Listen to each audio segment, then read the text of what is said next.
Buenos días, queridos estudiantes. Espero que todos se encuentren bien de salud, igualmente sus respectivas familias.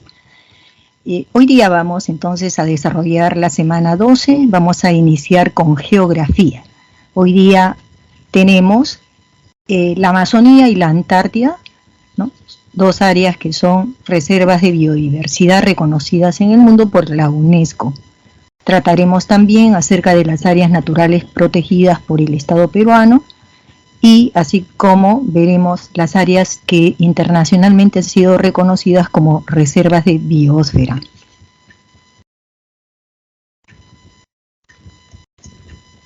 Bien, entonces comenzaremos antes que nada por señalar, ¿no?, a la Amazonía y a la Antártida como reservas de biodiversidad en el mundo. ¿A qué se refiere, no? Bueno, el término reserva tiene pues un significado de cuidado, ¿no? De protección de algo, ¿no? Entonces, aquellos recursos naturales, ¿no?, que han sido considerados por el Estado peruano o a nivel internacional como reservas, ¿no?, se entiende que le estamos dando un valor, ¿no? En el caso peruano, un valor, ¿no?, para nuestra nación. Y cuando se dice reserva, ¿no?, para la humanidad, ya cuando se habla a nivel del mundo, se entiende también que organismos internacionales, entre ellos la UNESCO, también le ha dado un valor a los recursos naturales que existen, bueno, en cada uno de los continentes, en general en todo el mundo, ¿ya? Entonces, si le dan valor, ¿qué quiere decir? Que son zonas importantes, ¿no?, en el mundo.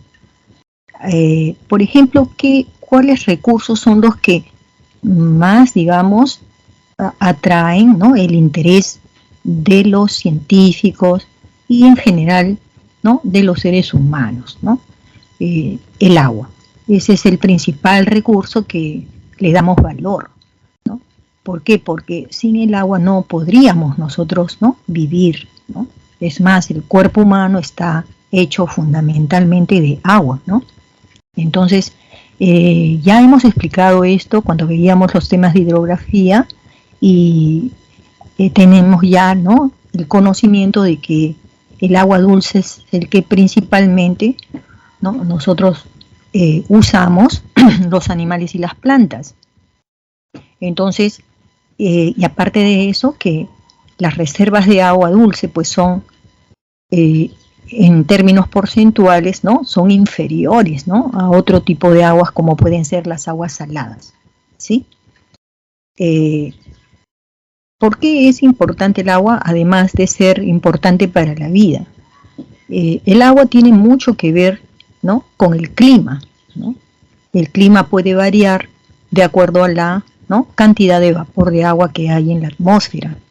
Entonces, el agua, en algunos, ¿no?, digamos, en algunos, ¿no?, momentos, ¿no?, por ejemplo, las aguas del océano, ¿no?, se encargan de absorber la radiación solar que nos viene de nuestro astro, el Sol.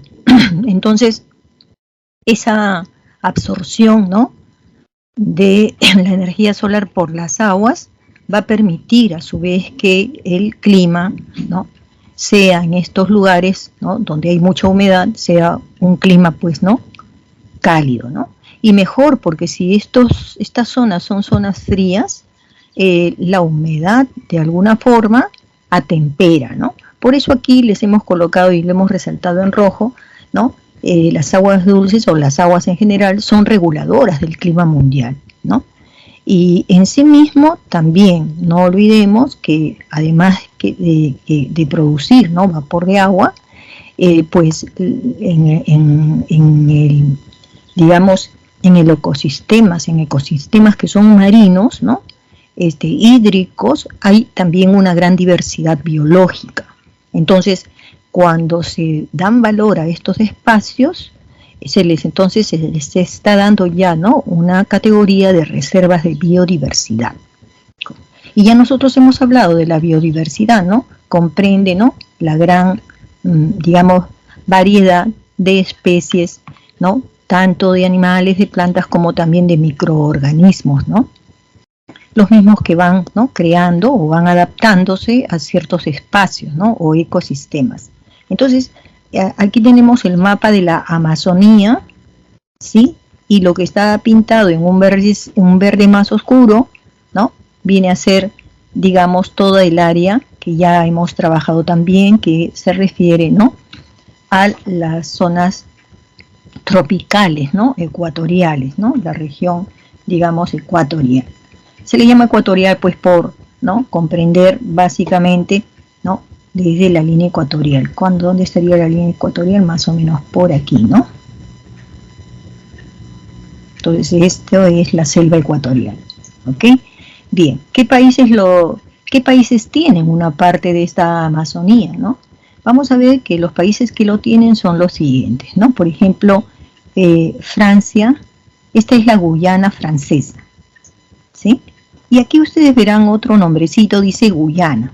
Esta antiguamente era la Guyana inglesa. Y a la derecha está la Guyana francesa. Entonces, ambos países alguna vez fueron colonia. Guyana se independizó, por eso ya no se llama Guyana inglesa, se llamaba antes. Ahora solamente se llama Guyana. En cambio, la Guyana francesa sigue siendo francesa porque sus vínculos con Francia son igualmente muy estrechas, ¿ya? También ahí está Surinam. Tenemos a Venezuela. Venezuela también tiene, ¿no?, digamos, un bosque, ¿no?, amazónico, pero ellos también tienen, ¿no?, digamos, la zona del Orinoco, que viene a ser esta parte de acá, que ya no correspondería tanto a la Amazonía, sino a una selva que está ya en el territorio, digamos, venezolano, ¿no? Luego tenemos, ya descendiendo, tenemos a Colombia, tenemos a Ecuador, tiene una parte, ¿no?, selva, igualmente Colombia tiene selva, ¿no? El Perú obviamente tiene el Perú, ¿no? Luego tenemos Bolivia, que está aquí. Y luego tenemos obviamente a Brasil, ¿no? Brasil, que es todo esto, tiene Amazonía también. Esta parte más clarita de Brasil está comprendida por los macizos, ¿no?, o meseta brasileña.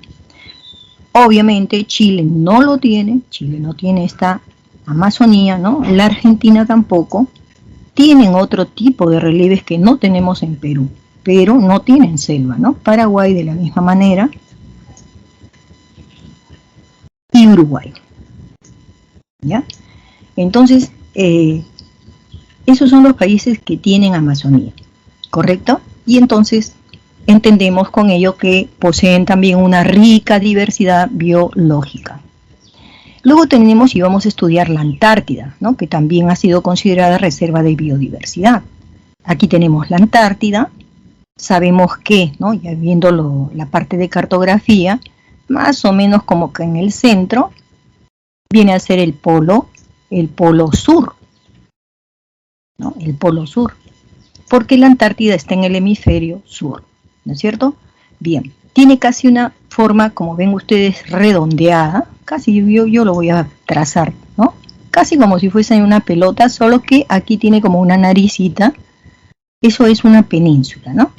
Esta es la península que se conoce como península antártica, ¿correcto? Es la península antártica.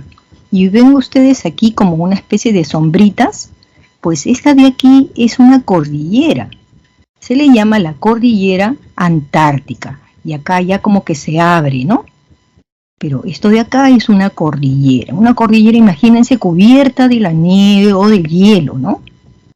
En general, casi toda esta superficie está cubierta de hielo y de nieve, porque las temperaturas ahí son inferiores a 0, ¿no? A 0 grados Celsius, ¿sí? Ya ustedes están observando en la parte norte de la península antártica, justamente está esta parte de América del Sur, ¿no?, entre Chile y Argentina. Ustedes ven qué cerca está, ¿no? O sea, el extremo sur de Chile y de Argentina están mucho más cerca que del Perú, que está a la vuelta, hacia la Antártida. Esto, digamos, esta vertical, podríamos decir, ¿no?, que va desde el Ecuador hacia el polo sur se llama meridiano. Entonces, la existencia de un meridiano, ¿no?, que parte, digamos, más o menos de Perú y se extiende hacia el sur hasta el polo sur, es decir, ya estar en la Antártida, nos ha valido como sustento para decirle también, ¿no?, al mundo entero que el Perú también está vinculado, ¿no es cierto?, con la Antártida, ¿no? Es un, digamos, un elemento dentro del criterio, ¿no?, de la política o de la geografía política, ¿no? Bien, entonces vamos ahora a pasar, sí, a desarrollar las características que tiene, ¿no?, la Amazonía, ¿sí? Hay muchas cosas que al hablar de la Amazonía ya nosotros lo hemos visto en otros temas, ¿no? Bueno, vamos a localizar entonces la Amazonía, se ubica en la parte central, ¿no?, como estamos viendo, y septentrional. ¿Qué parte es la septentrional? ¿No? La parte norte, ¿no?, de América del Sur. O sea, estamos en América del Sur, la Amazonía está en América del Sur, comprende muy cerca del Ecuador, el Ecuador es la parte central, y cuando decimos septentrional es porque llega hasta Venezuela, Colombia, Surinam, etcétera, ¿sí? Su extensión es de más de 7 millones de kilómetros cuadrados, ¿no es cierto? Ajá, cuadrados debe ser acá, ¿ya? Entonces, el Perú, miren, tiene 1.200.000, ¿no? Calculo de que la Amazonía sería como 6 veces el tamaño, ¿no?, del Perú, más o menos como unas 6 veces el tamaño del Perú. ¿Se imaginan? Entonces la Amazonía es bastante extensa. Ahora, ¿qué sabemos ya de la Amazonía y de la deforestación? Ya en clases anteriores hemos señalado que la deforestación crece, aumenta de manera considerable y eso nos está preocupando. Podríamos quedarnos sin Amazonía, imagínense ustedes, ¿ya? La Amazonía representa casi el 5% del área, ¿no?, continental mundial. O sea, de toda la superficie continental del mundo, el 5% de ese 100% de continentes lo cubriría la Amazonía. Comprende 8 estados. ¿Cómo que 8? A ver. ¿Cuántos hemos subrayado aquí? A ver, 1, 2, 3, 4, 5, 6, 7, 8. Y Bolivia, ¿no? 9. ¿Por qué aquí hay 9? Amazonía lo tienen 9 países. Pero ¿cuántos han firmado? Acá dice que firmaron, comprende 8 estados y la Guyana, ¿no? Bueno, la Guyana, que también se le compra, o sea, la Guyana es la Guyana inglesa, ¿no?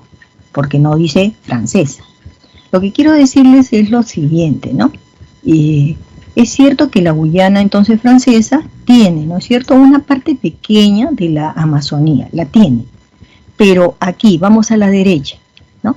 En 1978 se firmó el Tratado de Cooperación Amazónica. ¿Y quiénes lo firmaron? Estos solamente son 8. Miren, Bolivia, Brasil, Colombia, Ecuador, Perú, Venezuela, Guyana y Surinam. Esta Guyana, ya saben, es la Guyana inglesa, la que antes se llamaba Guyana inglesa. ¿Sí? ¿Quién no está? No está la Guyana francesa. En este tratado no está incorporado la Guyana francesa. Se entiende entonces que el motivo por el cual no está, yo sé y leí que en algún momento solicitó su incorporación al tratado, pero me parece que no se le dio respuesta. ¿Por qué? Porque la Guyana francesa sigue siendo, ¿no?, como les digo, un territorio que está muy, digamos, manejado, influenciado por Francia, ¿no? Quizás sea por eso y otros argumentos, ¿ya? Entonces, para que no se confundan ustedes, ¿ya? Entonces, ¿qué características tiene la Amazonía? Pues muchas características que son beneficiosas para nosotros los seres humanos y también para los animales y las plantas, ¿no? Primero que nada, la Amazonía viene a ser la mayor cuenca, ¿no?, que existe en el mundo. Ya saben que cuando hablamos de cuencas hidrográficas, ¿no? Entonces, es aquí prácticamente donde se produce el 20% del agua dulce, ¿no? y se consume, digamos, mucho, por supuesto, en estos países que hemos mencionado, pero además, ¿no?, se convierte también en una vía, ¿no?, de comunicación que es importante, ¿no? Me estoy refiriendo al río Amazonas, ¿no? Y bueno, el agua que tenemos gracias al río Amazonas y todos sus afluentes es el agua dulce que también necesitamos, ¿no? Tiene más de la mitad, miren ustedes, del bosque húmedo tropical. Es cierto, de todos los bosques húmedos tropicales, porque América no es el único continente que lo tiene, sino ya habíamos mencionado que también, ¿no?, existe el bosque ecuatorial, existe en el África y en el Asia del Este también, ¿no? Entonces, pero ¿dónde hay más bosque húmedo tropical? Aquí, ¿no es cierto? En América del Sur tenemos prácticamente la mitad de todos los bosques húmedos que hay en el mundo. Concentra la mayor, además, biodiversidad, ¿no? Se concentra en, ¿no?, digamos, en la Amazonía, en América del Sur, la mayor, ¿no?, diversidad y variedad, ¿no?, y número también de especies, ¿no? La región continental también que más oxígeno produce, porque los bosques, ¿no?, ya también, al igual que las aguas, ¿no?, de los mares, absorben la radiación solar. Y de tal forma que también, ¿no?, la absorben, y por las noches ese vapor de agua transmite, ¿no?, aporta, ¿no?, una mayor temperatura a todas las áreas, digamos, del continente, ¿no?, a todas las áreas del continente que estén cerca de fuentes, ¿no?, como los océanos, los lagos, ¿no?, entre otros, ¿ya? Entonces, produce oxígeno, ¿no? Las hojas, ¿no?, los vegetales nos dan oxígeno, mientras las plantas consumen más bien dióxido, ¿no?, carbono. Luego tenemos, ¿no?, que en estos ambientes, ¿no?, va a haber una gran diversidad, digamos, además cultural. Ya cuando hablamos nosotros de lo cultural, hablamos de los seres, las comunidades que viven en la región amazónica. Los países que hemos mencionado, ¿no?, tenemos, todos los que hemos mencionado, tenemos diversidad de comunidades, ¿no?, originarias de la Amazonía, ¿no? Ellos han heredado esas tierras, esta naturaleza de sus antepasados, ¿no? Y actualmente esas comunidades contribuyen a que la selva, la Amazonía, digamos, se siga cuidando. ¿Por qué? Porque esta comunidad tiene, digamos, conocimientos, ¿no?, su cultura, ¿no? O sea, ellos se mueven, hacen sus actividades basados en los principios de la naturaleza. Como ellos han nacido, han crecido ahí, se han desarrollado, ellos conocen mucho cómo es que la naturaleza, digamos, se desarrolla. Entonces ellos, como seres humanos, valoran mucho, digamos, esa naturaleza y sus principios, ¿no? Por eso esto es suma, ¿no? No digamos resta, sino suma al cuidado de esta región. Y bueno, ya habíamos anunciado que, ¿no?, tenemos un tratado que hemos firmado con los países ya mencionados antes también, y que el objetivo principal que tenemos todos es la de promover el desarrollo. ¿Pero qué tipo de desarrollo? Un desarrollo armónico, ¿no? Actualmente, además de decirle armónico, también decimos desarrollo sostenible, ¿se acuerdan? Desarrollo sostenible, que quiere decir que los recursos que estamos viendo, ¿no?, que tenemos en la Amazonía, tenemos nosotros que cuidarlas, ¿no?, o reservarlas, ¿no? Si vamos a explotar algún recurso, al mismo tiempo tenemos que pensar en que esos recursos tienen que llegar hasta que lo conozcan en el futuro nuestros descendientes, ¿ya? No sé, ya, entonces aquí estamos completando la palabra sostenible, ¿ya? Y ODCA, ¿no?, ya saben, son las siglas del Tratado de Cooperación Amazónica, Organización del Tratado de Cooperación Amazónica, firmado en el año de 1978. Vamos a ver qué amenazas tiene, ¿no?, digamos, la Amazonía, ¿no?, de acuerdo al valor que tienen como ¿no? Digamos, reserva de biodiversidad. Aquí lo vamos a pasar un poquito rapidito porque ustedes ya lo han escuchado en la clase de la semana anterior. Hemos estado señalando, ¿no?, amenazas, ¿no?, que se dan con la deforestación, la desertificación, ¿no?, una serie de problemas, ¿no? Entonces, la principal amenaza que tiene en este caso la Amazonía es la deforestación, ¿ya? Y hemos dicho que se habla de deforestación cuando, ¿no?, los seres humanos talan los bosques, ¿no? Talan los árboles que existen en los bosques, ¿no? Y que el bosque, pues, es el más amplio, ¿no?, de todo el mundo, es justamente el bosque ecuatorial, ¿no? Entonces esta deforestación nos ha hecho a nosotros perder, ¿no? Miren ustedes, solamente entre 1985 al año 2020, ¿no?, se ha calculado que la Amazonía perdió, ¿no?, cerca de 75 millones de hectáreas de bosques, ¿no? Entonces, ante ello, obviamente que el Estado tiene que actuar, ¿no? Y la organización también creada, ¿no?, para proteger la Amazonía con los países vecinos, pues también, ¿no? ¿Cuáles son las causas de la deforestación? Ya las hemos ido detallando. Por ejemplo, son las empresas mineras, ¿no?, que ganan concursos, que se quedan, ¿no?, explotar un recurso, pero que a veces son descuidados, irresponsables, porque nos dejan la contaminación.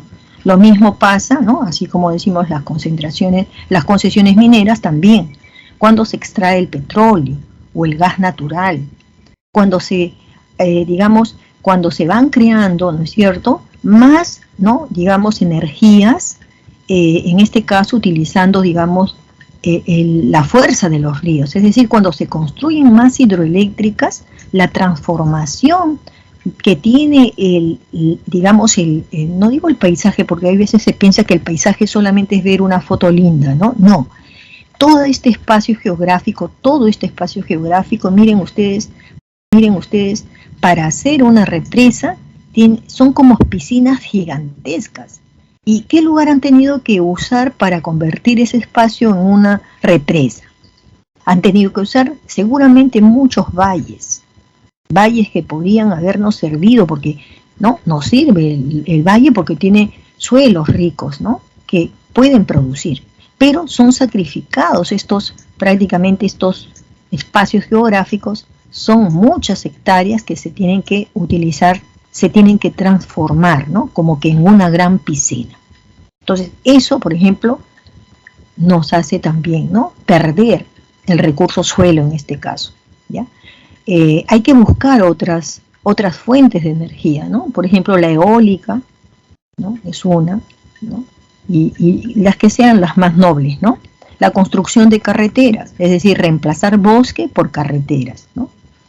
La expansión de la agricultura también. Hemos señalado que hay migrantes que llegan a estos lugares, deforestan, como la que ven aquí, miren, todo este espacio está deforestado, se ha destruido este suelo, ¿no?, para el bosque, pero la intención de quitar ese bosque es sembrar, ¿no?, cultivar, que ya sabemos el rendimiento va a ser de pocos años nada más, ¿no? La adjudicación de tierras, ¿no? ¿A quién se le está entregando las tierras?, ¿no? La adjudicación de tierras muchas veces conduce a convertir ese lugar en una urbanización. Los cambios que hay en las legislaciones también, ¿no?, porque hemos visto que hay en la historia, ¿no?, digamos, constitucional, hemos tenido, pues, no de todo, ¿no?, desde aquellos gobiernos que eran demasiado buenos, nobles, que aceptaban cualquier tipo, digamos, intervención en la Amazonía, como también tenemos aquellos que lo prohibían, ¿no? Esos cambios, ¿no?, que hay veces no son, ¿no?, oportunos o no son adecuados, afectan también. Entre las principales consecuencias, porque así donde hay causas también hay consecuencias, ¿no? Se va a destruir la biodiversidad, prácticamente puede reducirse a nivel de América, se va a deteriorar de repente, ¿no?, el deterioro de un productor de oxígeno, claro, porque la selva nos produce oxígeno, ¿no? Tenemos un lugar en el mundo donde consumimos mucho el oxígeno, pero tiene que renovarse. Entonces, ¿dónde se renueva? Es en la Amazonía. La destrucción del patrimonio natural mundial. Ya cuando estos recursos son considerados patrimonio natural mundial, ya saben ustedes que va acompañado de un aporte económico, de un aporte técnico profesional para ayudar a los países a seguir en la conservación de los recursos. Entonces, cuando destruimos ese patrimonio natural mundial, nos quitan esa categoría, se quita, ¿no? Digamos, se desconoce esa categoría de patrimonio por la UNESCO, se la quita al país entonces que no está haciendo sus esfuerzos por cuidar ese ambiente, ¿ya? Y no nos conviene porque de todas maneras nos resulta importante los recursos económicos que nos dan para poder tener a guardianes de la selva, ¿no? Y también, obviamente, los profesionales que vienen a hacer investigaciones y a decirnos qué está pasando, ¿no? Para poder actuar a tiempo. Bueno, y otra consecuencia puede ser el aumento, ¿no? De los incendios forestales, que pueden suceder de forma natural, ¿no? Porque si no hay árboles, si no hay humedad, entonces todo está seco, el suelo está seco, puede producirse con la radiación solar incendios naturales. Bien, ahora vamos a pasar a ver la Antártida. ¿Dónde se localiza? Ya lo hemos visto en la primera diapositiva, ¿no? Abarca, ¿qué cosa? El hemisferio sur, ¿no? Es el sur, ¿no? Y está, ¿no? Por encima del paralelo número 60, ¿no? De latitud sur. De latitud sur. Vamos a ver dónde está el 60. Está aquí, miren. Esta de aquí vendría a ser latitud 60, ¿no? Y todo esto, toda esta latitud está prácticamente por debajo de ella. ¿Dónde está el polo sur? Estaría por acá, ¿no? El polo sur está entonces por encima de los 60 grados de latitud sur. Bueno, digo encima, ¿por qué? Porque el polo sur, ¿en cuánto estamos ahí en el polo sur? A 90 grados. Entonces estoy subiendo, estoy aumentando de latitud, ¿ya? Bien, ahí ustedes ven en el mapa la existencia de la cordillera transantártica, y ustedes ven cómo esta cordillera apunta de este lado, ¿apunta hacia dónde? Hacia la península antártica, ¿ya?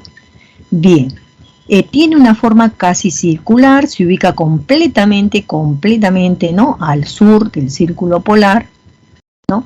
Y vamos a ver que tiene, ¿no es cierto? En cuanto al clima, tiene un clima muy, muy seco, lejos del mar. Muy seco, lejos del mar. ¿Qué quiere decir? Observen ustedes aquí, estas son las costas de la Antártida y esto en blanquito que ustedes ven acá es costa. Esto delgadito que ustedes ven ahí es costa. ¿Qué quiere decir? Que ahí sí vamos a ver unas ciertas plantitas. Lo que más tiene, digamos, la Antártida es nieve, ¿no? O hielo. Nieve o hielo. Todo este color celeste muy clarito, toda esta parte de acá, ¿no? Es, digamos, el interior. ¿Ya? Entonces es muy seco cuando uno está muy lejos del mar. Es un poquito, ¿no? Más húmedo, un poquitín en la costa, ¿ya? Entonces, vamos a ver en cuanto a temperaturas, ¿ya? Porque ya de hecho sabemos que hace mucho frío, pero la temperatura más o menos promedio en el mes de enero, o sea, como hoy, como ahora, la temperatura ahí es, miren, 0,4 grados Celsius, ¿no? Está en positivo, pero es menos de 1 grado. Esa es la temperatura en este momento, digamos, en la Antártida, ¿sí? Y eso que lo estamos tomando ¿en dónde? En la costa, ¿no?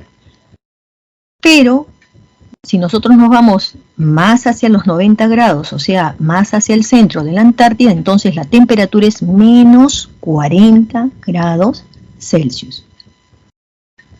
qué diferencia, ¿no? Entre la costa 0,4 y aquí es menos 40 grados Celsius en el interior. ¿Sí? ¿Y qué pasa si en lugar de estar en enero estamos en julio? La temperatura es menos 23 grados Celsius y menos 68 grados Celsius, ¿no? ¿Se dan cuenta? Entonces, ¿en qué mes tendríamos que ir? Si fuéramos parte de la expedición que va a la Antártida, ¿en qué meses tendríamos que ir? En el mes de enero, ¿sí? Puede ser febrero, pero para aprovechar el verano antártico, que solamente les va a durar, pues, ¿no? Muy poco, ¿sí? Entonces, tienen que aprovecharlo. Hay veces van desde diciembre, ¿no? Desde fines de diciembre, enero, febrero. Y luego ya van retornando. Es decir, cuando la Antártida, ¿no? Está en verano, porque esos son justamente para el hemisferio sur, digamos, la estación del verano. Porque además van a encontrar que hay luz, ¿no? Por ejemplo, esta foto ha sido tomada, esta foto que tenemos en la parte inferior, ha sido tomada en los meses de enero, cuando se es verano. Ahora, si se fuese allí a junio, julio, ya sería el invierno. Y entonces no se podrían tomar las fotos porque todo sería oscuridad, ¿no? Todo sería oscuro en el día y en la noche. La atmósfera es translúcida, quiere decir transparente, ¿no? Y eso hace que mucha gente experta en el estudio de los climas, este es el escenario, ¿no?, favorito para poder explorar cómo se comportan los elementos del clima. Pero no solamente lo hacen los geógrafos, sino también lo hacen los astrónomos, ¿no? Aquellos que ven los astros ya del universo. Con un cielo transparente lo pueden ver. Podemos conocer mucho mejor cualquier fenómeno que acontezca más allá, ¿no?, de nuestra mirada. Bien, los recursos naturales que posee la Antártida son también, ¿no?, aunque no pareciera, pero, ¿no?, digamos, es importante. Para comenzar, es aquí donde se concentra, aquí está la mayor cantidad de reserva de agua dulce, ¿no?, criogénica. Esto quiere decir hielo, ¿ya? Este es el lugar donde más se va, ¿no es cierto?, reservando el hielo. Y mejor que sea hielo, ¿no? Mejor que sea hielo, que es agua, ¿no?, que sea agua, quiero decir, ¿no?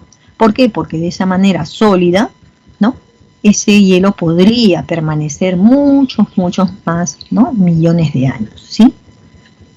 Ahora, ya hemos estudiado, ¿no?, digamos, el calentamiento global. Una amenaza de esta agua dulce criogénica es el calentamiento global, ¿no? Solamente el 2% del territorio de la Antártida tiene vegetales, muy poquito, ¿no? Y por eso es que ven ustedes esta foto, ¿no? Esta foto es la foto de la costa de la Antártida, ¿no? Más allá, miren ustedes, casi ya, no, y esa costa es muy chiquitita, ¿no?, porque ya estamos viendo acá prácticamente hielo, ¿no?, casquetes polares, ¿no? Entonces, pero miren, hay estas hierbas pequeñas, y en esas hierbas pequeñas, pues, siempre va a haber animalitos, ¿no?, y plantitas diversas, ¿ya? Vamos con la fauna, ¿no? Tenemos pingüinos, gaviotas, albatros, ¿no?, aves, ¿no es cierto?, el cormorán antártico también, y tenemos también, ¿no?, como la foca, mamíferos, ¿no?, foca, ballena azul, la orca, ¿no?, el cachalote, bueno, más de 200 especies, ¿no?, del mar, ¿no?, inclusive también el bacalao. Ahora, krill, ¿qué es el krill? Observemos aquí en esta foto, y la mano, ¿no?, que nos hace ver que tiene, pues, ¿no?, entre 3, 4 centímetros. Son como camaroncitos, porque son crustáceos de este color, ¿no?, como camarón de río, ¿no?, pero claro, el color, la forma, como ven ustedes, no la es, ¿no? Entonces, este krill es digamos, un crustáceo que contiene muchas proteínas. Inclusive hay textos donde se señala que el krill para la Antártida es como decir la anchoveta para la costa occidental peruana. ¿no? Como ustedes saben que la anchoveta, pues, ¿no? Es rico, rico, tenemos en grandes cantidades, son peces pequeños, y justamente si hay esos peces pequeños, hay medianos, hay más grandes y más grandes. Entonces es como empezar una cadena alimenticia, ¿no? Que no se hace solamente, pues, ¿no? Desde el plancton, ¿no? Sino también estos animalitos son importantes, ¿ya? Ahí tenemos entonces el albatros, qué bello, ¿no? Y el grillo. Bien, también aquí tenemos firmado un tratado que se conoce como el Tratado Antártico, ¿no? Este Tratado Antártico se firma en el año de 1959, cuando había sido la guerra mundial, cuando había terminado la guerra mundial, ¿no? Hacía poco, ¿no? 1959. Entonces, este tratado se firma después de la Segunda Guerra Mundial, ¿correcto? Después de la Segunda Guerra Mundial se firma en la ciudad de Washington, en los Estados Unidos, y lo firman 12 países. Aquí hemos repetido unos nombres, ¿eh? ¿Cuáles son? Estas de acá, ¿no? Esta, ya no cuenten esta Australia y Bélgica porque más allá también se ha repetido. Ha habido ahí un error. La Argentina también se ha repetido esto. Aquí viene Argentina, Australia, ahora sí, ¿no? Son 12 países, ¿ya? Y bueno, entra en vigencia, mira, ahí está Noruega, Nueva Zelanda, Reino Unido, Sudáfrica, Rusia. Entró en vigencia en el año 1961, ¿no? ¿Cuántos años, no? Son 2 años más. Ahí ya se entró en vigencia. Ahora quiero que noten ustedes que aquí en esta lista de los 12 hay países que participaron en la guerra, en la Segunda Guerra Mundial, ¿no?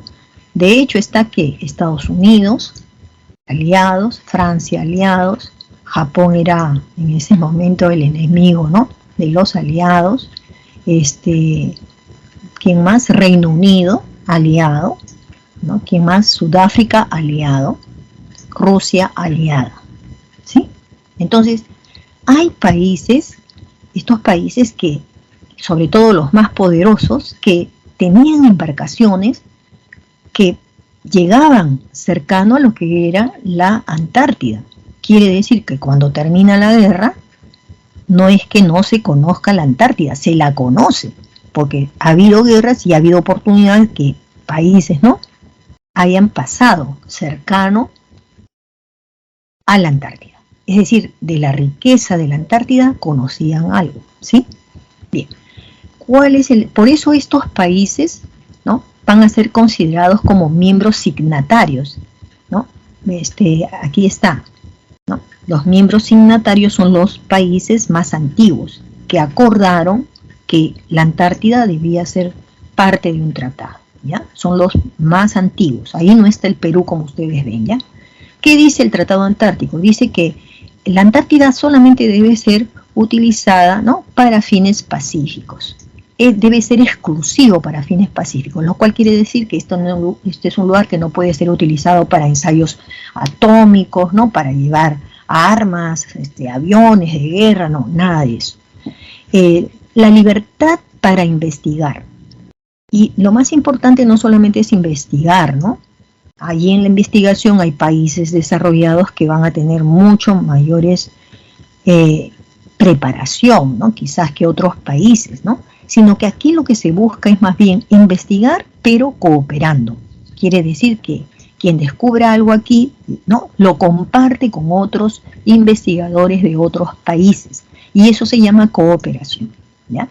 El intercambio, ¿no?, de observaciones, a eso nos estamos refiriendo. O sea que no hay que guardarse lo que uno va aprendiendo, sino que tiene que haber, ¿no?, un traslado de esa información, de ese conocimiento a los demás países, ¿ya? Esto es el marco normativo, ¿no? Son las condiciones que va a tener el tratado. Ahora el sistema del Tratado Antártico. En el sistema del Tratado Antártico, ya como los años han pasado y se han ido reconociendo cosas valiosas de la Antártida, entonces se van agregando, ¿ya? Entonces, por ejemplo, ¿qué cosa se agrega, ¿no?, a lo que ya se conoce dentro de lo que es el marco normativo que tiene el tratado? Por ejemplo, el protocolo al Tratado Antártico, ¿Sobre qué? La protección del medio ambiente. Esto fue planteado quizás por algunos de los países que integran, ¿no?, el tratado, no por todos. Pero ¿quién se puede negar a proteger el medio ambiente en 1991? Yo creo que nadie. Otra, aquellos que empezaron a, ¿no?, pedir la conservación de las focas de la Antártida. ¿Por qué? Porque las mataban.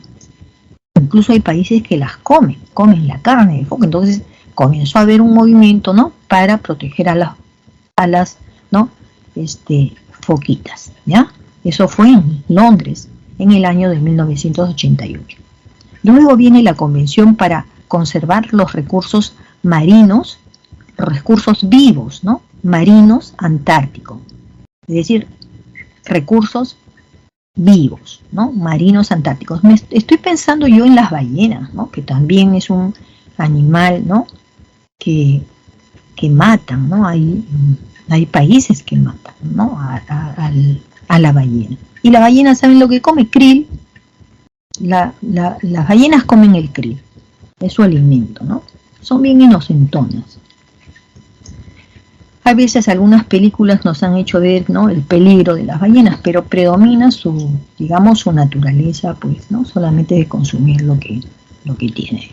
El Perú y el Tratado Antártico. Bueno, nuestro país, ¿no?, se adhirió acá, vamos a ver, los miembros signatarios. Bien, entonces, el Perú, un país comienza siendo un miembro adherente. Entonces el Perú comenzó primero siendo un miembro adherente. Como miembro adherente, solamente el Perú podía, digamos, tomar la palabra, ¿ya? O sea, la voz, tomaba la voz, pero no podía alzar la mano nuestro delegado porque no tenía derecho a voto, ¿ya? En el caso de los miembros consultivos, porque ahora ya el Perú es miembro consultivo, empezó siendo miembro adherente y luego terminó siendo miembro consultivo. Como miembro consultivo tiene voz y también tiene derecho al voto, es decir, a levantar la mano para aprobar cosas, ¿no? El voto, ¿ya? En el caso de los miembros signatarios, ya saben que ahí no podía entrar Perú porque Perú no estaba, ¿no?, en esta lista de los 12, ¿ya? Los miembros signatarios tienen también voz y voto, pero son los más antiguos. Y miren cuántas banderas. ¿Cuántas banderas? No quiere decir que aquí haya propiedad privada, tampoco. Simplemente hay separados unos espacios para que puedan libremente hacer sus investigaciones, ¿no? Ok, entonces ahora sí vamos acá para que lo entiendan. En nuestro país entonces se adhirió, fue miembro adherente en 1981, ¿no? Y desde 1989 ya el Perú es miembro consultivo, así que tiene derecho a voz y voto, ¿sí? Ahora, todos los científicos de todos los países tienen que tener una estación científica, es decir, ven estas casitas totalmente acondicionadas, ¿no?, para tener la temperatura que se necesita para mantener a los científicos. Entonces, la nuestra se llama Machu Picchu y está ubicada en una isla, que es la isla Jorge, ¿no?, la isla Rey Jorge es así como se llama esta isla que están viendo ustedes a la derecha, Isla Rey Jorge, ¿sí? Y queda en la península, está en la península antártica, ¿no? Ya la vimos en el mapa. El Instituto Antártico, cuya sigla se llama INAMPE, va a ser, digamos, dependiente del Ministerio de Relaciones Exteriores. Hay quienes preguntan, profesora, pero ¿por qué tiene que ser un Ministerio de Relaciones Exteriores, ¿no?, el que más o menos vea y se responsabilice de lo que pasa en la Antártida, ¿no? ¿Por qué no lo hace, por ejemplo, el Ministerio de la Pesca y de la Producción, ¿no? ¿Por qué? Porque la pesca no nos interesa allí, porque no se puede pescar, no se puede extraer minerales, no se puede ahí explotar el petróleo. Acuérdense que solamente es para investigaciones, pero no para extraer nada. Entonces, más bien, ¿qué cosa hay ahí? Hay ahí muchos científicos que son de distintas partes del mundo, ¿no? Y entonces son gente valiosa, además, porque no van a llevar, y eso hay veces me llama la atención también, pues no es para que viaje un presidente y conozca la Antártida, porque eso cuesta demasiado. Tienen que ser los cuadros, ¿no?, académicos, de científicos, que nos ayuden también a conocer y luego retornar para aprender también de ellos, ¿no? Entonces, por eso es que esto es conducido por el Ministerio de Relaciones Exteriores, porque están ahí vinculándose eminencias científicas de varias partes del mundo y deben ser bien tratados, deben comportarse muy bien, ¿no es cierto? Ya. Tenemos también un barco especial, se llama el BAP, ¿no?, buque de la Armada Peruana, Carrasco. Esta es el Carrasco, esta de acá.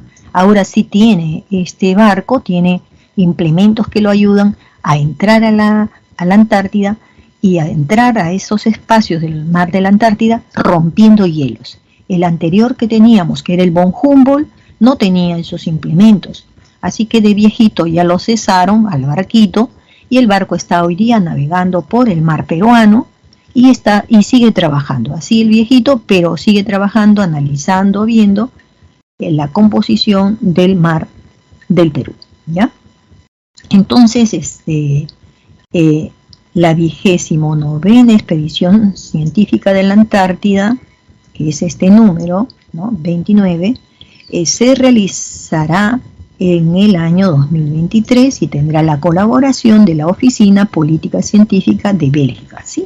Miren que, bueno, los belgas también colaboran y nos ayudan en esto, ¿no? Seguramente van rotando también, ¿no? Es parte de la cooperación que se les está pidiendo. Entremos entonces, ya que hemos visto cómo hay, ¿no?, zonas o reservas de biodiversidad en el mundo, son estas dos que nos competen también a nosotros, pero ahora veamos ya internamente qué es lo que tenemos. Nosotros ya en el Perú tenemos áreas naturales protegidas por el Estado, es así como la vamos a llamar, ¿sí? Son espacios donde hay una riqueza, ¿no es cierto?, marina, porque también hay áreas que corresponden al mar, ¿no? Y también tenemos en el continente, ¿no? Entonces, ¿quién reconoce esto? Pues estas áreas, esta forma parte, ¿no es cierto?, son reconocidas por el Estado peruano, quiero decir, ¿no? Es el Estado peruano el que las reconoce, para reconocerlas saca una ley. Entonces, cada uno de estos espacios que están pintados de colores diversos, ¿sí?, tiene una ley de creación. El Estado le da esa ley de creación. ¿Basado en qué? Basado en las riquezas que tiene, ¿no?, la riqueza de biodiversidad que tiene. Algunas veces son comunes a otras áreas, pero algunas veces hay algo ahí que no tienen las demás.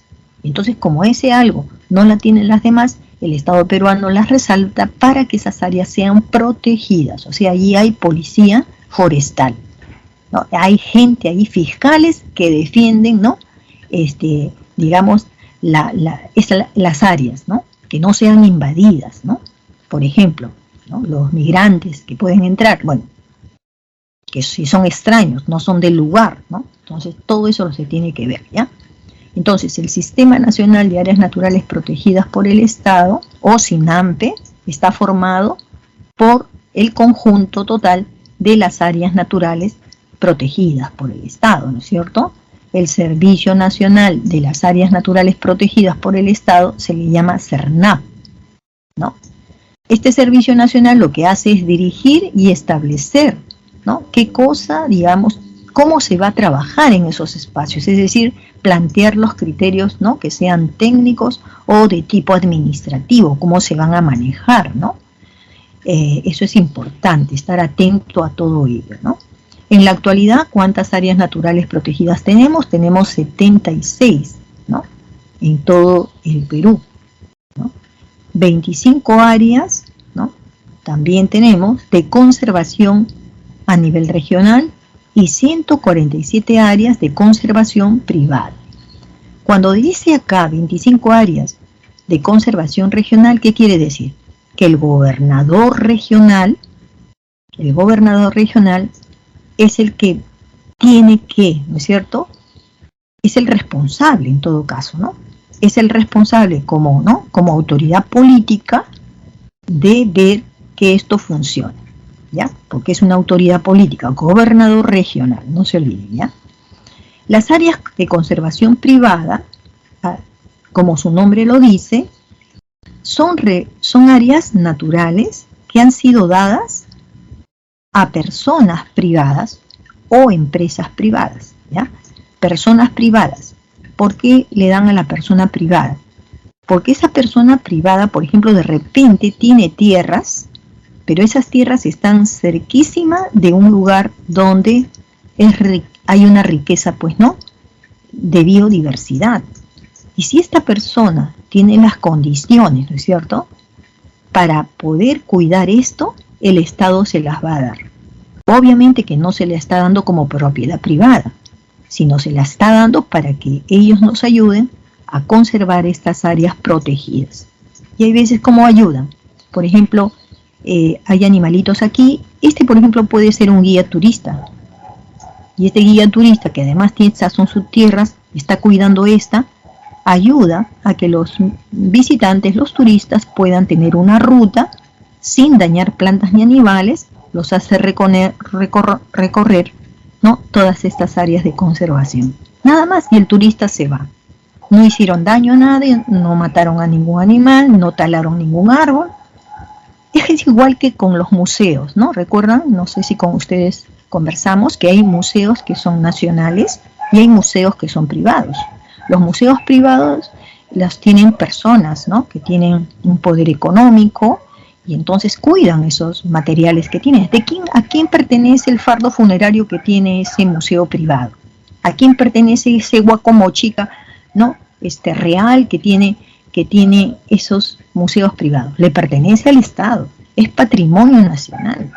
Y lo único que hacen estos privados es ayudarnos, ¿no?, a que el mundo entero conozca, vea, ¿no?, lo que tenemos. ¿Me entienden? Entonces a eso se debe el área de conservación regional y el de, ¿no?, conservación privada. Áreas naturales protegidas los tenemos de varios tipos, de uso indirecto y de uso directo, ¿no? Para el uso indirecto están aquí los parques nacionales, santuario nacional y santuario histórico. Y para uso directo tenemos las reservas, los refugios. Esta reserva es nacional y esta reserva de acá es del paisaje. Hay reservas comunales, hay bosques de protección, hay cotos de caza y ya. Entonces, esta creo que es lo que más van ustedes. Acá dice directo. ¿Qué quiere decir?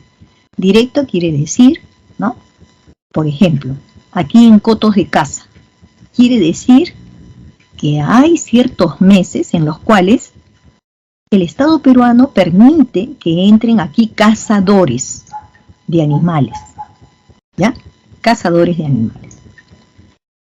Si aquí me dicen reservas comunales, ¿qué quiere decir? Quiere decir que en estas tierras entra la comunidad originaria, digamos, Aguajún puede entrar a estos espacios de reservas comunales porque allí ellos viven ¿de qué?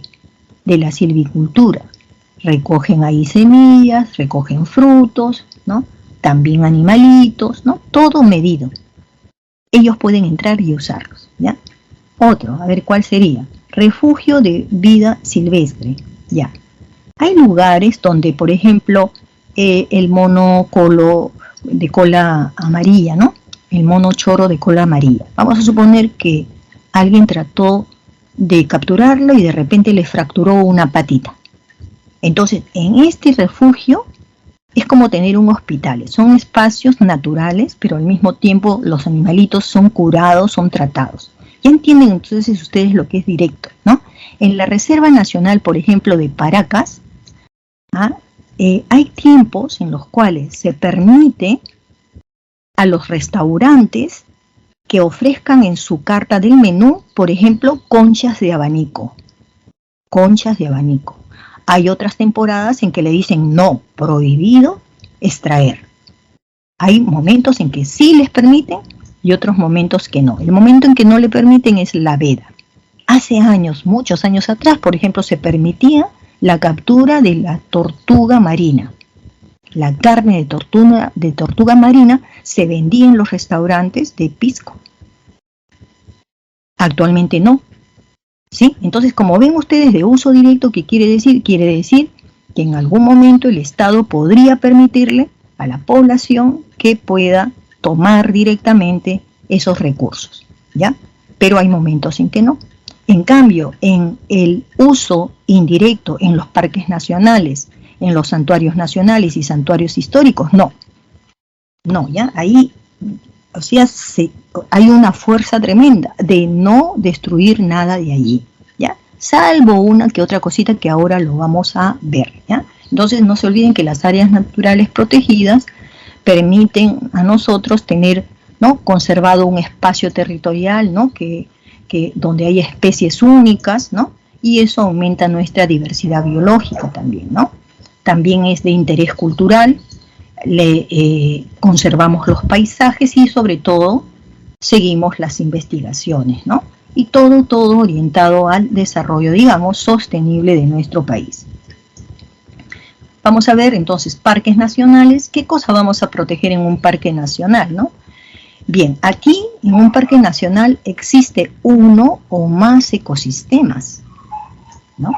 Allí hay una asociación. ¿Qué quiere decir asociación? Hay una vinculación muy fuerte entre la flora y la fauna silvestre, ¿eh? Acá no estamos hablando de animales que son criados, sino todo aquello que la naturaleza nos la da por su propia cuenta, ¿ya? Entonces, si yo, por ejemplo, elimino un tipo de flora, muy probablemente se va a ver afectado también un tipo de fauna, porque justo ese animalito come esa flor, come esa plantita, ¿ya? Entonces aquí por eso se tiene que proteger todo, porque baste con que se afecte el paisaje, se afecta la flora, se afecta la fauna, esto se va a ir abajo, ¿sí? Tenemos entonces muchas son estas áreas naturales, ¿no? Son de uso, ya hemos dicho, indirecto. ¿Por qué dicen indirecto? Porque aquí sí entran personas que van a ¿qué? A investigar. Ahí sí pueden entrar el turista, pero al turista pues hay que advertirle, ¿no? Si estás llevando una botella de plástico, bueno, le tomamos su nombre. ¿Para qué? Para que cuando retorne a la cabaña, al punto de partida, nos devuelva la botella de plástico. Aquel que no lo devuelve, lo devolvemos nuevamente hasta el parque, que traiga su botella en donde lo tiro, porque no puede dañar nada. Imagínense que eso lo coma un animal. Entonces son así bien cuidados, ¿eh? Bueno, en la actualidad tenemos 15 parques, ¿sí? Aquí tenemos algunas fotos, pero vamos viendo, todas son parques, ¿no? Parques nacionales de Sierra del Divisor, de Cutervo, el Otishi y la Cordillera Azul, pero ahorita las vamos a ver. Ajá, aquí, principales parques, ¿ya? La de Cutervo, que queda en Cajamarca, se protege ahí estos guácharos, ¿no? Colonia de guácharos, acá está. ¿Dónde queda este lugar? Especialmente de la Cordillera de Tarros, ¿no? En las cuevas de San Andrés. ¿No son bellas? Hermoso así cuando levanta las alas, ¿no? Tenemos el Parque Nacional de Tingo María en Huánuco. Miren a la Bella Durmiente. Es parte de la Cordillera Occidental. No sé si la ven. A ver, la frente, la nariz, la quijada, el cuello, bueno, la parte superior del dorso, el estómago, las piernas que se levantan y se achican, ¿no? Es la Bella Durmiente, una mujer como durmiendo, ¿no? Bueno, allí ¿qué cosa tenemos? Las aves de las cuevas de las lechuzas y también de la cueva de las pavas, ¿no? El Manu, Madre de Dios, entre Cusco y Madre de Dios tenemos ¿a quién? Tenemos al jaguar, ¿no? Miren qué hermoso felino, ¿no? Es una especie de la puna, entre la puna y los bosques enanos, que eso viene a ser la selva alta, ¿no? Nubosos. Lagarto negro, lobo de río o este jaguar. Siguen aquí el Parque Nacional del Huascarán en Ancash, donde se ve esto, la Polla Raimondi, y esos paisajes de glaciares Cuando se ve el Huascarán es una cosa sensacional, tan emocionante cuando uno ve por primera vez Machu Picchu también, ¿no? Cerros de Motape entre Tumbes y Piura. ¿En qué lugar especialmente? En los bosques secos. Podríamos ver nutrias, cocodrilo, el cotomono, una especie de mono. En el Alto Cruz, en Ucayali y Madre de Dios, entre estos departamentos tenemos el bosque húmedo tropical, donde otra vez podremos ver el lobo de río, las charapitas, los guacamayos, sobre todo este tan bonito, tan marcado, ¿no? Este azulino y el verde limón.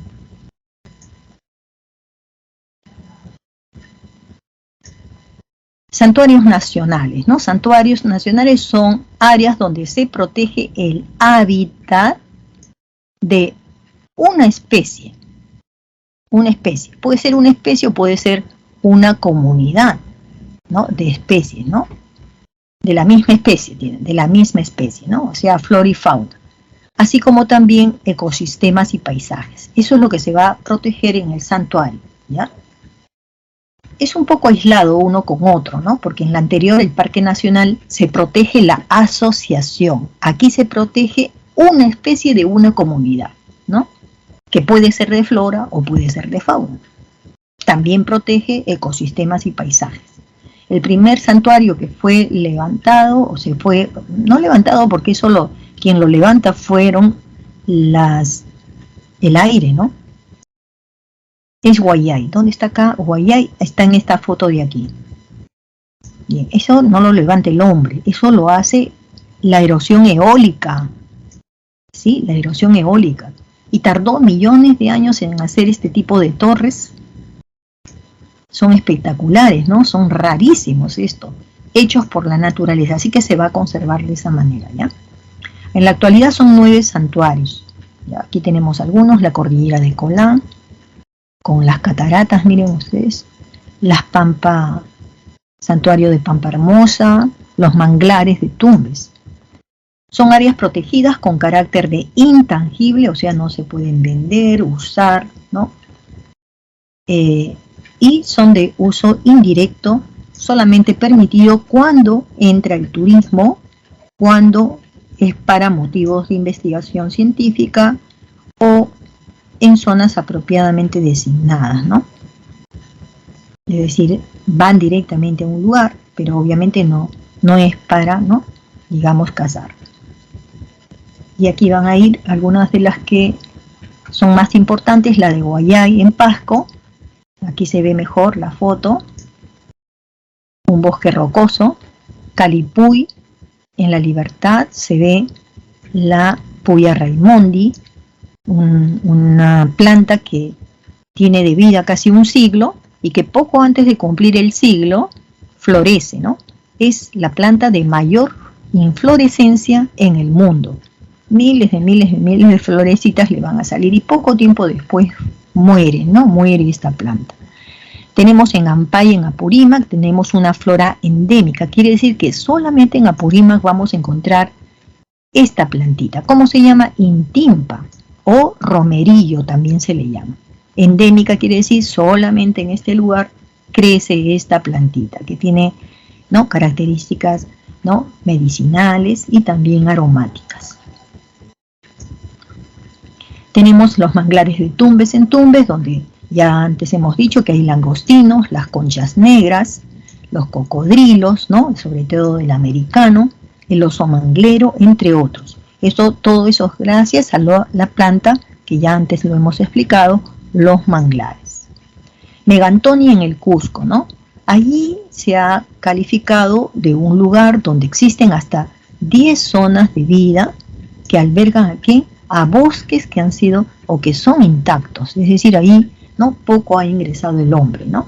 Tenemos también allí, digamos, formas del relieve importantísimas como son los pongos, ¿no? Entre los que tenemos el pongo de Mainique, un lugar que ha sido considerado sagrado por comunidades nativas, entre ellos la comunidad del Machihuenca.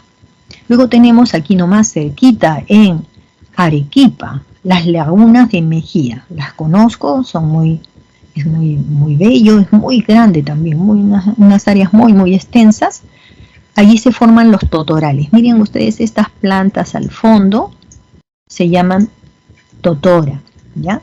Y con la totora también en otros sitios un poco más áridos vamos a tener carrizo también. Bueno, es importante este espacio, ¿por qué? Por las aves migratorias, aves que vienen de otros continentes, ¿no? Vienen de otros continentes. Especialmente cuando llegan para el verano, ¿no? Porque hay agua, hay plantas, hay que comer ahí, ¿no?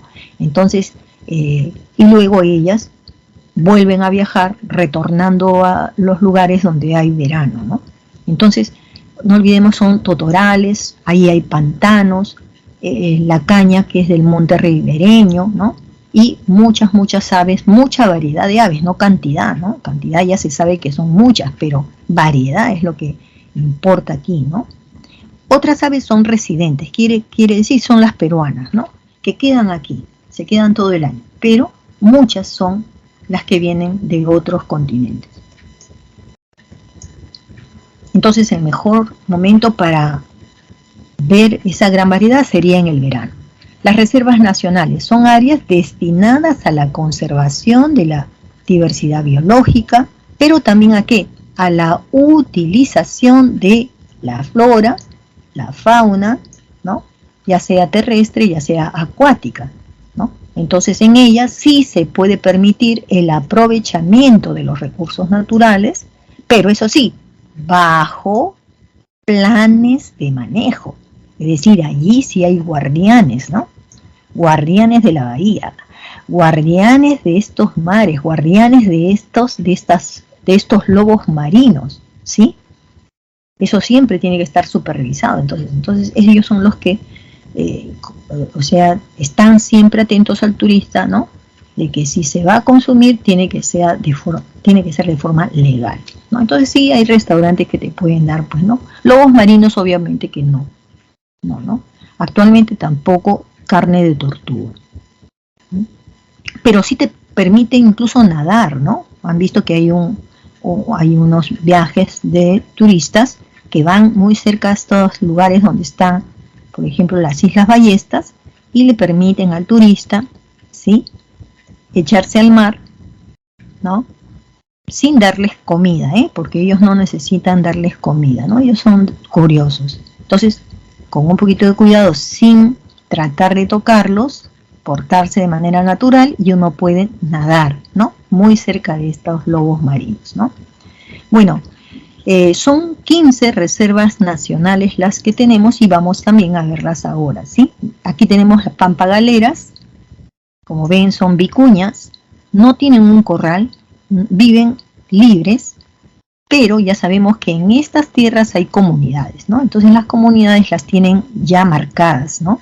En sus orejitas les ponen, ¿no?, algunas chapitas, unas plaquitas, entonces saben, digamos, a qué comunidades pertenecen. Entonces, ¿qué hace la comunidad? La comunidad les quita la lana, las trasquilan, ¿no? Quitan la lana la venden y a las vicuñas las dejan viviendo, ¿no?